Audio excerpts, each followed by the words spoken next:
Hallelujah, जय मसीह की। Praise the Lord. A very good morning. एक और नए दिन के लिए हम परमेश्वर के धन्यवादी हैं। आइए हम परमेश्वर के वचन की रोटी को लें जो हमारे को अंदर से हमें हमारे आत्मा को स्ट्रॉन्ग करता है और हमें हर कमजोरियों पर ओवरकमर बनाता है। परमेश्वर का वचन वो रोशनी है जो हमें वो रास्ता दिखाता है जिस पे हमें चलना है ताकि हम गलत रास्तों पर चलकर भटके ना।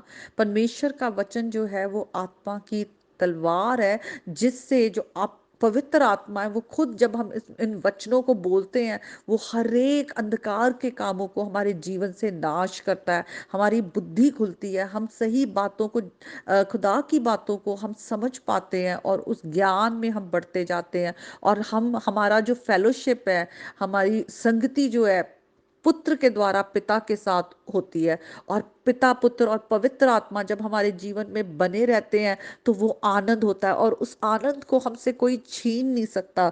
तो आइए आज का वचन जो है हम देखेंगे 1 जॉन 5th चैप्टर उसके 13 to 15 वर्सेस को। और वहां पे अपोस्टल पॉल जब कलीसिया को लिख रहे हैं तो वो कहते हैं कि मैं तुम्हें ये बातें लिख रहा हूं कि तुम जो प्रभु यीशु मसीह के नाम पर विश्वास करते हो कि वो परमेश्वर का पुत्र है, तुम जानो कि तुम्हारे पास अनंत जीवन है, हमेशा का जीवन, क्योंकि वो प्रभु यीशु मसीह में ही है जब हम उसके नाम पर विश्वास करते हैं। और विश्वास करने का मतलब ये नहीं है कि हाँ हम क्रिश्चियन हैं या ठीक है प्रभु यीशु मसीह ने हमारे लिए क्रूस पर जान दी है तो हम कुछ भी करते रहे। हम आज बहुत लोगों को हम देखते हैं और बहुत बार हम अपने भी जीवनों को देखें तो हमारे अंदर खुदा का डर नहीं होता। हम कुछ भी गलत चीज कर रहे हैं, देख रहे हैं, सुन रहे हैं।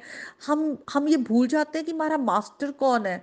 हमारा मास्टर, हमारा लॉर्ड, हमने उसे प्रभु कहा है लेकिन हम उसकी इच्छा पे नहीं चलते हैं। हम कहते हैं कि हम अब मसीह के नाम पर विश्वास करते हैं लेकिन हम अपने जीवन में गुनाह में बने रहते हैं। आज हम उस गुनाह के जीवन को छोड़ दें, परमेश्वर का डर हमारे अंदर आए कि उसमें विश्वास करने का मतलब है कि हम अपने पुराने जीवन से, अपने गुनाहों से माफी मांगकर, अंगीकार कर कर अपने गुनाहों का हम उस पाप के जीवन से मुड़ जाएं। क्योंकि पाप की मजदूरी मृत्यु है। यहाँ भी हम एक जीवन खुदा से अलग जो हम जीते हैं उसको रिजेक्ट करते हैं या जानबूझकर पाप करते हैं, गुनाहों की के लिए खुदा के आगे कन्फेस नहीं करते, तो हमारा जीवन जो है परमेश्वर से अलग होके उसमें कोई खुशी नहीं है। हम मायूस, उदास, हमारे अंदर शांति नहीं रहती। और हम अगर इस जीवन को छोड़ भी देंगे जिस दिन, उस दिन हम परमेश्वर से हमेशा के लिए दूर हो जाएंगे। और परमेश्वर से दूरी बहुत ही खतरनाक है क्योंकि परमेश्वर से दूरी का मतलब ही एक बहुत बड़ा श्राप है। हम नरक की आग में होंगे। तो आज जब खुदा का वचन हमारे पास आता है, हम जिंदगी के जो वो मालिक है, वो जिंदगी देने वाला, वो हमें खुद कहता है कि ये है जिंदगी, तुम ये लो, तुम प्रभु यीशु मसीह पर नाम पर विश्वास करो कि उसने क्रूस पर तुम्हारे लिए अपना पवित्र लहू बहाया है। तो आज हम अपने गुनाहों से मुड़ जाए। आज हम अपने प्रायश्चित कर ले जो भी हमारे जीवन में है। आज हम क्या देखते हैं, क्या सुनते हैं, क्या बोलते हैं अपने मुंह से, क्या हम अपने अंदर सोच विचार रखते हैं, क्या हम गलत जगहों पे जाते हैं, संगतियां करते हैं। आज उन चीजों से हम तौबा करें। आज खुदा ने हमें जिसने प्रभु यीशु मसीह के नाम पर विश्वास किया है उसे अपना पवित्र आत्मा दिया है। पवित्र आत्मा हमारी सहायता करता है। जितना हम आत्मा के चलाए चलते हैं, जैसे अपोस्टल पॉल जब कलीसियाओं को, चर्चेस को पत्रियां लिखते हैं तो वो कहते हैं आत्मा के चलाए चलो तो तुम शरीर की अभिलाषा पूरी ना करोगे, वो उस पर तुम ओवरकमर बनोगे। संसार की बातें, गलत शैतान की जो आवाज है, झूठ है, उस सब से हम अलग रहेंगे। हम परमेश्वर की आवाज को सुनने वाले हो।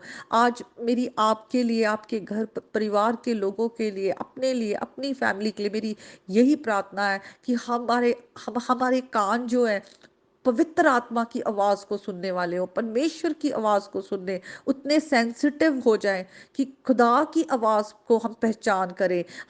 हम डिसर्निंग हो कि सही क्या है और गलत क्या है, और परमेश्वर के सामर्थ के द्वारा, उसके पवित्र आत्मा के सामर्थ के द्वारा उसकी सिद्ध इच्छा को जानकर उस पर चलने वाले हो। क्योंकि आगे लिखा है और फिर हमें उसके सामने वो कॉन्फिडेंस होता है, हयाव होता है कि यदि हम उसकी इच्छा के अनुसार कुछ माँगते हैं, तो वो हमारी सुनता है। जब हम परमेश्वर की इच्छा पर चलने लगेंगे, हमारी सोच भी चेंज होती जाएगी, हमारे डिज़ायर्स जो है, इच्छा हमारी बदलती जाएगी, वो परमेश्वर की इच्छा के साथ अलाइन होती जाएगी, एक होती जाएगी।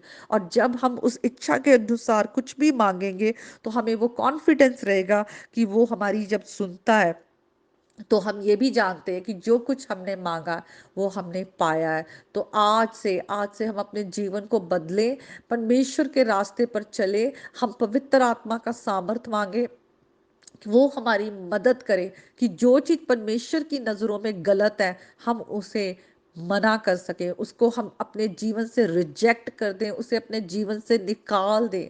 और परमेश्वर की उपस्थिति, वो आपका राजा है, उसकी उपस्थिति में बने रहें। देखिए आपके अंदर वो शांति, वो आनंद रहेगा, जो आपसे कोई चुरा नहीं सकता, क्योंकि पिता, पुत्र और पवित्र आत्मा के साथ ही, वो प्रेज़ेंस में ही हम सच्चा आनंद पाते हैं।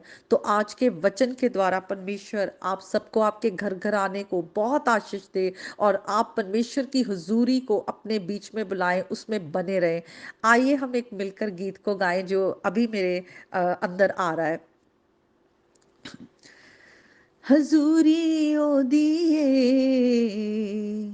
ममूरी ओ दिए, हजूरी ओ दिए, ममूरी ओ दिए, यीशु रहिंदा ए मेरे नाल ए जिंदड़ी ओ दिए, यीशु रहिंदा ए मेरे नाल ए जिंदड़ी ओ दिए, हजूरी ओ दिए, ममूरी ओ दिए, यीशु रहिंदा ए मेरे नाल ए जिंदड़ी ओ दिए, हो यीशु रहिंदा ए मेरे नाल ए जिंदड़ी ओ दिए।